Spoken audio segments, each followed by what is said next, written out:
Awuhambile uSweet Guluva wema. Ungangihlanyisi. Ngiyakutshela. uNkulunkulu wami bokwenze njani makhushu? Kwenzeke lento eyenzeka ku-Ashley ukuba uyazi ukuthi umoya wami uphuke kanjani. Mntanami uNkulunkulu wami ngithathe ngizobuza ukuthi kuhamba kanjani kuBrothers oGuluva. Ngithi uBrothers oGuluva uba hey ngiyakutshela. Wakhishwa ubani? Wakhishwa yena futhi lo ade keep uAshley ngoba uyena uSweet. Usweet. Usweet. Kanjani ekwenzelani lokho? Phela uBig Brother uthe akaphinde futhi akhiphe omunye umuntu. Wazokhipha ulokuze. Wazothi uGuluva. Anitheni niyadlala makhulu. Ngiyakutshela ma, ngiyakutshela. Yabona ngisafuna ivulwe la ekhaya eBig Brother angisafuni. Nizoyibuka mhlambe nina manje safuna ukuyibuka ngoba nithanda mina nje angeke shame ngisakwazi. Ngisayifuna. Bengivele ngasayithandi nje. Kodwa ngoGuluva. Bethi thando waphakanyiswa. Waphakanyiswa wahamba futhi sisi. Wahamba inhliziyo yami ibhlungu ma ibhlungu. Yazi ibhlungu ma ngisabesha ukufonela izona. Ngisabesha ulona ulomfana waseMaritzburg.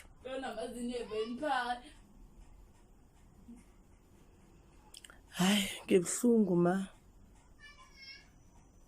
Nangamvotela ngoba nathi mephakanyiswa kodwa kukho ukuvota kuthiwe ningavoti. Cha bengekho ukuvota kwenzeke njengaku Ashley. Akukho ukuvota.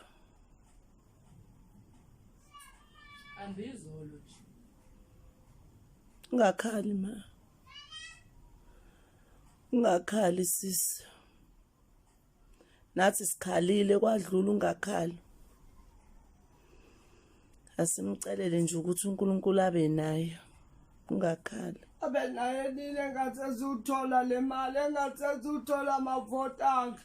Yini lento ezoBrothers ukuthi makuthiwa kulokuthi umuntu athi mangavotwa.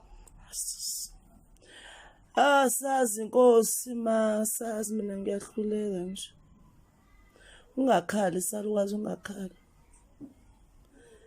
Ungakhali. Ufeniphaya kokila mazina Uthini ma? Uma yakho ungakhathazeki. Ungakhathazeki. Bani umuntu esingambuka kule Brothers engasekho. Uthi uba singambuka. Phela ngabe kwena abanye endeni bathanda hlamba. Bekuthanda lo. Ngihlezi ngitsho ngithi noma ngabe siyayibuka sibheka yena masingamboni sibheka. Sanibona. Ngithembe niyaphila bakwethu mina ngizothanda nje ukuthi ngibonge bakwethu. Ningaboni sengiphuthunyiza manje nifuna ukungijabula nonke. Ayikho inkinga nayo indlela le yokukhombisa uthando. Nami angazi ukuthi ngayihlukanisa kangaki ngizabonga. Uthanda nje ukubonga indlela enenze ngayo indlela engivotele ngayo nami bengazi mina bengizenzile.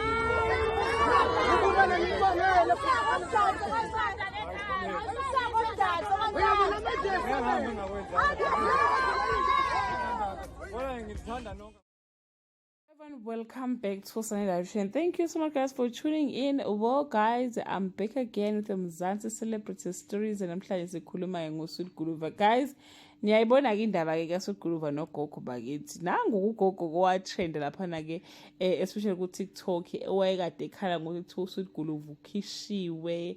Guys, bemkhankasela ngendlela emangalisayo. So, namhlanje uSweet Guluva bekase King Shaka Airport. Ngicabanga ukuthi ke abantu bafikile bazombonela khona. Kodwa kusasa ke enqutho ngo-10 kusuka ngo-10 ekseni kuzibe kune homecoming yakhe uSweet Guluva ezobezomukela ngokusemthethweni after ke aphuma ngelaphana kwi-Big Brother's house. Bekade busy phithizela labe phithizela khona but kusasa ke uyahamba ke uya enqutho ekhaya. Ubusy. Jesus Christ angazi we ayabona ifame. Maybe yena ngoba vele bekade ready for ifame. Hayi kodwa hayi it's too much. it's too much. It's too much. Ifemi too much. I don't want to lie. But anyway, guys, nangugogo bakithi bani bajabule kakhulu ukuthi how finally ugogo wazi wambona uSiguluva ngendlela emthanda ngakhona, ngendlela emkhankasela ngakhona, ngendlela emlwela ngakhona. Wathi makuthiwa ngempela uphumile wambona ugogo ukuthi yazini akekho happiness. But ke finally guys bahlangene ke babonana. Yeah guys, that brings us to the end of this video. Do leave a comment below and share.